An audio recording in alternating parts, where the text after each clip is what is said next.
This week on Waterways. In search of Biscayne Bay's mystery springs and using technology to monitor the movement of the spiny lobster.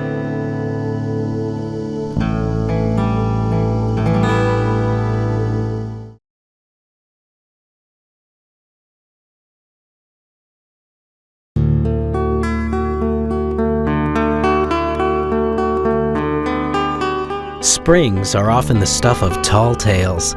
For example, old Spanish maps of Florida show huge freshwater springs right out in the middle of Biscayne Bay, just off the coast of present-day Miami. Were these springs real? Did huge amounts of fresh water once gush out of the bay's floor? Or were they just hearsay, fictions, like Ponce de Leon's Fountain of Youth? If the springs were just tall tales, there were tall tales that survived until a few generations ago. There are stories from people that have been around in Miami for many, many years, the older generations. They have stories from their fathers and their grandfathers, how they used to play around these springs and they'd see fresh water coming out of them. And there's actually stories of sailors that would come in here, sailors and fishermen. They would come into the bay, and without even going on shore, they were able to dump buckets right into the middle of the bay and pull up fresh water for drinking water. Until recently, many scientists were skeptical. They thought that while there might be a few springs here and there, the underground rivers of fresh water that the old stories described were just wishful thinking. But geologist Dr. Hal Wanless had a hunch that there might be more to the old stories. This project, looking at the natural artesian springs coming out into Biscayne Bay, was initiated following a year-long Biscayne Bay analysis of science and policy and management when we were. And there was a lot of denial by even scientists that springs were presently important anywhere in the bay. And several of us knew they were, but we'd never studied them. And so there's this Biscayne Bay partnership that initiated then evolved into a funding source, and I put in a small proposal to simply document where they are and learn a little bit about how much water was coming out and the kind of water that was coming out. Hal's graduate student, Christina Gonzalez, took on the task of trying to find these springs. Finding a freshwater spring flowing into the salty waters of Biscayne National Park is a daunting task. It would be like looking for a contact lens in your swimming pool.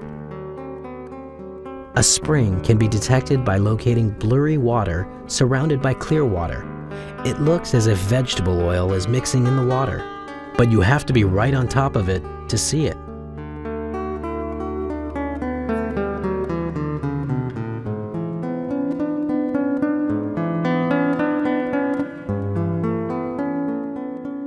While Christina has stumbled upon a few of these cloudy vortexes, many of her finds come from word of mouth.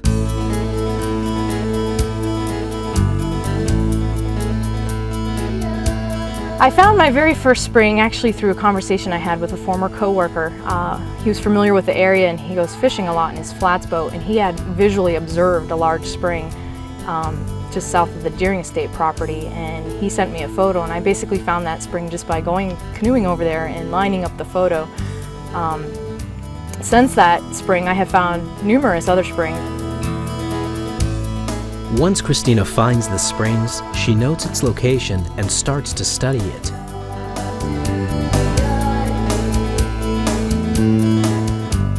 I'm studying these springs to basically to show where they're located and how they're behaving during different seasons and different conditions, whether the canals are opened or closed, and different changes that are occurring on land, how they're affecting the springs and the inputs into the bay. Springs are created when water flows through the ground and then bubbles up in a low spot on the landscape. The springs Christina is finding in Biscayne Bay have their start on land. Rain that falls on South Florida seeps into the limestone just beneath the surface. Once there, it flows downhill just like groundwater. Hal and Christina think that the reason there are so few springs left and that they are so small is because canals have stolen the water that used to flow underground to the bay. Starting in the late teens, the state of Florida, later with the help of the federal government, built canals through the Everglades to the coast. The canals not only drained much of the glades of surface water, they also dropped the groundwater table by more than 5 feet. This meant that there was less water flowing through the ground to the bay. Now, the state of Florida and the federal government are looking to rehabilitate South Florida. Decades of experience has shown that the canals might not be good for the fresh water in the Everglades or the coast. The proposal is to reestablish better flow in the Everglades, and a part of that proposal is to reestablish what would be called sheet flow through the coastal wetlands coming out into Biscayne Bay, so we can get an estuarine coastline like used to exist there, which is beneficial to many fish and so on. And if you're trying to put a certain amount of water as sheet flow, you'd like to know how that's going to come out. How much comes out on the surface, how much comes out through all the little spaces in the rock, and how much comes shooting out through these conduits right into the bay. Christina will watch flow through the springs year-round and look for patterns. Her preliminary work shows that when the canals and pumps are flowing, the springs dry up. When the floodgates and pumps are shut off, the springs come back on. Supporters hope the rehabilitation of the Everglades will send more water through the ground instead of through the canals. Christina and those who continue to study after her will be able to measure how successful they are. I think that this project was more of a like a baseline study to just document that they're there and what's happening, what's the behavior. But I would like to see the water be monitored for longer periods of time over the course of seasons and years. See how the flow changes as we're modifying our behavior on land. If we're, for the Florida Everglades Restoration Program, see how, as those changes occur, what's happening to the springs. Are they popping up? Are more of them popping up? Are they flowing heavier? How is the water quality changing? Because these freshwater springs run underground throughout the state of Florida, they are potentially subject to contamination from another kind of pollution as well. Florida is one of the few places that has allowed deep well injection of partly treated sewage. And there's areas south of here where there's a major sewage injection of hundreds of millions of gallons a day that is going way down, supposedly to be gone forever. And it turns out that is leaking back up. The sewage injected in deep wells contains fresh water, which is less dense than salt water. Thus, sewage could find its way to the surface. But in areas that treat the sewage to near drinking water standards, there is little concern. Until a decade or so ago, Christina's project might have been the kind of thing people laughed at. But as she finds more springs and digs up the past, she is uncovering answers about the forgotten phenomenon of Biscayne Bay's underground freshwater springs.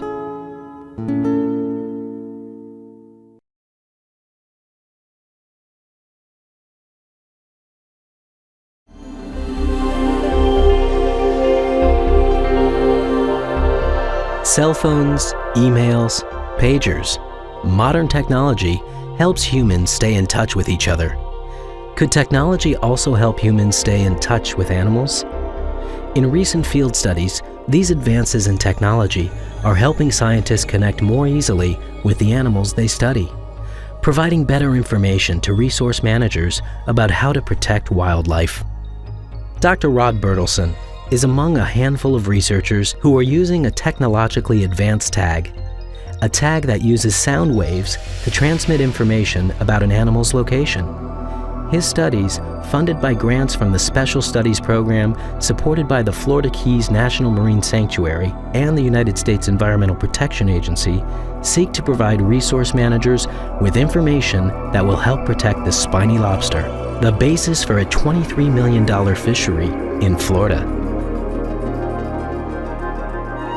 In the past, simple tag and recapture studies of spiny lobster have had a low rate of return. Sonic transmitters provide a continuous flow of information back to the receivers and don't rely on the need to recapture an animal to determine its movements. Using these new tags, Bertelson reconstructs a lobster's daily activities. The site for his pilot project was the Florida Keys National Marine Sanctuary's Western Sambo Ecological Reserve, 9 square nautical miles, extending from shoreline to reef line off the lower Keys, that has been closed to all fishing since 1997. Sanctuary managers hoped Bertelson's research would answer questions about how lobster were using habitats in the reserve, whether the reserve offered sufficient protection for them in their day-to-day activities, and whether animals were spilling over into fished areas outside the reserve.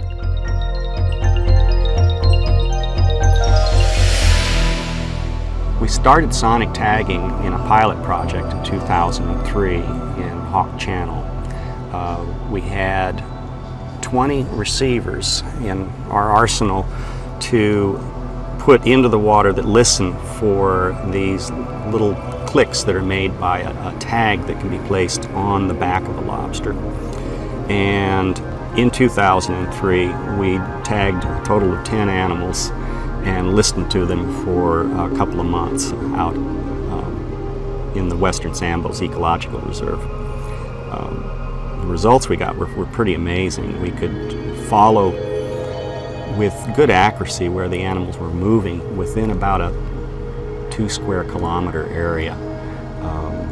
And we could watch them moving from patch reef to patch reef, going out at night and foraging, and then going back to the same patch reef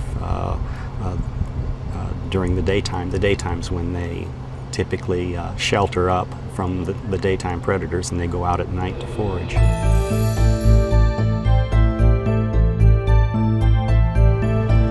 Then in 2004, we did a much larger project where we had more receivers, more tags, and we used some of the information that we got from the pilot project to help us set up our array in a larger fashion, and to also put some receivers, some listening devices out on near the forereef. What we learned in the pilot project that was very, very interesting was that females that are ready to lay eggs that live in the patch reefs in Hawks Channel will, in the middle of the night, usually just after midnight, race toward the reef, race toward deeper water. And they move at an astonishing speed. They'll get up to 300 meters per hour, and that would be 3 football fields in an hour. Like all tagging projects, the simplicity of the conclusions belie hours in the field setting up equipment and hours at the computer analyzing the data. We predetermine where we're going to place these receivers. They're on a concrete stand up on a PVC pipe, and we can launch 40 of them into the water within a day. It's a very, very simple process, especially with GPS and boats and a couple of people to launch these things. And once we get the sonic receivers deployed, then the next step is to put the tags on the lobsters. And that's a process that, of course, involves diving, going down, capturing the lobsters, bringing them up to the surface, and then we affix the tag to them. Because lobsters, like all crustaceans, grow by shedding their skin to form a new exoskeleton, the tags, attached using plumber's epoxy, transmit data only until the animal molts. But during that time, the researchers collect thousands of points of information. maximum number of lobsters that we've tagged at any one time is close to 50. If you get much higher than that, and if the lobsters are concentrated in too small of an area, the sonic information, the pings that they send out might begin to start to overlap on each other. After recovering the receivers, Bertelson downloads the data that they contain into a computer simulation program and begins his analysis. Because the tags have unique signals, he can identify individual animals. For a more comprehensive picture, he can tie in observations of weather, temperature, and ocean currents. Some of the new things that are emerging from this research are the fact that female lobsters that live in Hawks Channel, there's a lot of them, will mate with males in Hawk Channel and then go out to deeper water past the fore reef to release their eggs. Another thing that's beginning to emerge from this research too is that lobsters we knew laid multiple clutches of eggs. And some of the guesses were that the larger ones might lay 2 clutches, maybe 3 clutches. It looks now we have some circumstantial evidence, I can't prove it, but some of the larger lobsters may be actually putting out 4 clutches. The reproductive information is important for managers because it lets them know and present information that proves that larger lobsters are far more capable of producing eggs, a greater number of eggs, than if you had a lot of small lobsters. And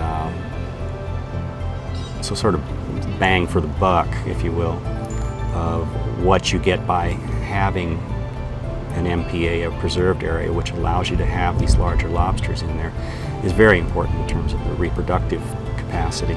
By learning about the movements of spiny lobster as they forage, reproduce, hide from predators, and seek new territory, Bertelson helps sanctuary managers determine whether the ecological reserves offer adequate protection. Using Bertelson's research, managers can decide whether to propose adjusting the reserve's boundaries to include natural spawning areas, improving its effectiveness in protecting spawning stock from harvest and preserving the coral reef ecosystem.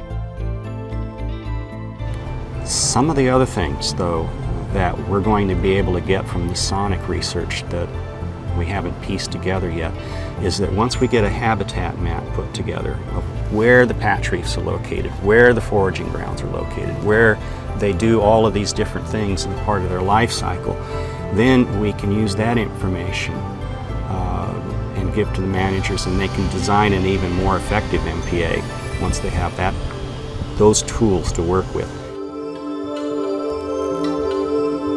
We have some ideas of what we want to do next, and one of the things that would be very interesting to look at would be just how far offshore do these lobsters, the female lobsters that are carrying these eggs, go. We have some evidence that they don't just stop at the fore reef and that they actually continue on. And so one of the experiments that we want to do in the not too distant future is to try and set up a series of gates running offshore along the Western Sambo Ecological Reserve and see how far these lobsters go to actually release their eggs. The sanctuary also hopes Bertelson's research will help determine whether fishermen in areas outside the reserve are benefiting from an effect known as spillover, when lobsters wander outside the boundaries of protection. In 2005, with additional funding provided by the Florida Keys National Marine Sanctuary, Bertelson took the sonar technology to the remote waters of the Tortugas region, some 70 miles west of Key West. There, Dry Tortugas National Park has prohibited the taking of spiny lobster since 1972. In 2001, the sanctuary established the Tortugas Ecological Reserve, prohibiting fishing in another 151 square nautical miles, and creating an additional refuge for lobster. Because the waters of the ecological reserve are too deep to serve as a nursery ground for juvenile lobsters, replenishment of its depleted lobster populations would depend on the migration of adults from other areas. Bertelson sought to determine whether the healthy lobster populations in dry Tortugas National Park would serve as a source of this spillover. And so we were hoping to see and hoping to show that lobsters could leave the dry Tortugas and go populate this new reserve. And indeed we did find that. If additional years of research demonstrate that the large adults from dry Tortugas National Park are building the population in the reserve, the result could be a substantial increase in the region's spawning potential. Larger lobsters equals exponentially more eggs. The Tortugas Reserve may also contribute to increased spawning potential by protecting females who leave the park to spawn. Further research will help determine whether females use deeper waters outside the park, such as the Tortugas Reserve, to spawn. If so, then prior to the reserve's establishment, these females, with their high reproductive capacity, would have been subject to capture after releasing their eggs, diminishing the park's potential to replenish the population. Helping managers of the sanctuary evaluate closed areas is only part of the benefit of Bertelson's study. The information he's collecting about the lobster's biological processes helps state fisheries managers make sound decisions about size limits, bag limits, and when to open and close the fishing seasons.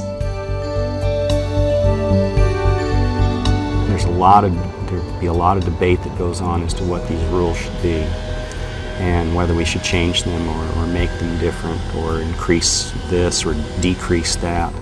And the information that we're providing is an integral part of trying to come up with the best solution, the best rule, or the best change, or to not do something that doesn't need to be done. Information that encourages changes in management is equally important for knowing when not to make changes, for detecting when management is already working. Studies such as Bertelson's are as good at detecting successes as they are at detecting problems in resource management.